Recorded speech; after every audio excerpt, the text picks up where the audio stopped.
Grendam Docks is one of the biggest dock sites in all of the island. The engines love working there.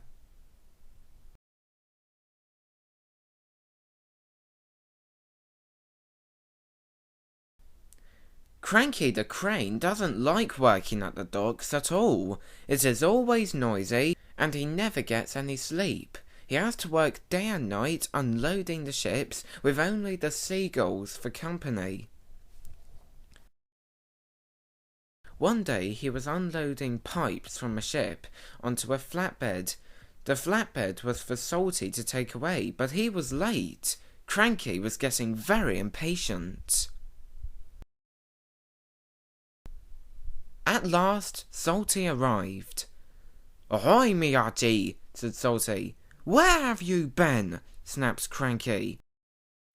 Just then, Bill and Ben arrived. "Why are you two late as well?" snapped Cranky. "There's no need to be rude," said Ben. "We have just had some delay puffing down the line as well." "Nonsense," said Cranky. Engines are supposed to be on time. I always have to unload the ships day and night without getting any sleep." "Oh, so that's why you're cranky," said Ben cheekily. Cranky just groaned. "You don't sound too good this morning, mate. I know what you need to hear. It all started with a sailor lost at sea." "Not another one of your stories," snapped Cranky. Cranky became so cranky that he became careless. He lifted up the pipes. Then it happened.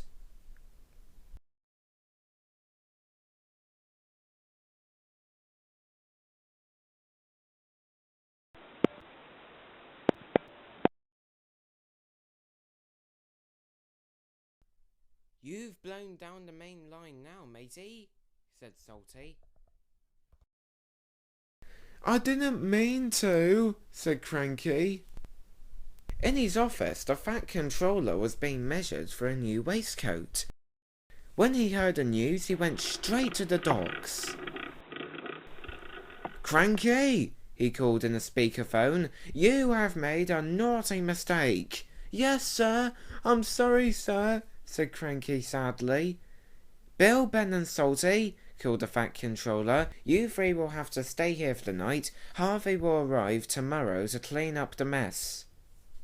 That night, Salty told Bill and Ben lots of stories he knew. Cranky didn't want to hear it, but there was nothing he could do to stop Salty, because Salty wouldn't listen to him. "Once upon a time," Salty began, "there was a tramp steamer making his way through the stormy night. He thought that he would never make it to his destination. He battled through powerful storms and huge waves. Just then, when a huge wave was coming, the captain had to swerve the ship away from it before the huge wave hit it. Only the wave hit the side of the ship. Luckily, no one was hurt." Salty told Bill and Ben stories all night. By the next morning, he was still telling stories. Cranky wished that the engines would go away soon. Then Harvey arrived. "The Fat Controller sent me here to clean up the mess," said Harvey. Cranky was so pleased that the engines would be going soon that he forgot to be cranky. "Thank you," he said proudly. "I'll never be rude again." For the rest of the day, Cranky was not rude at all. He unloaded the ships, put them onto engines' flatbeds. He wasn't being cranky or careless, and he said please and thank you. "Oh well, it all ended well in the end," said Percy, "but he had spoken too soon."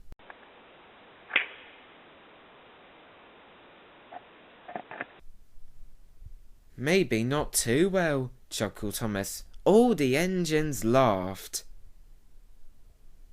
But Cranky was still cranky.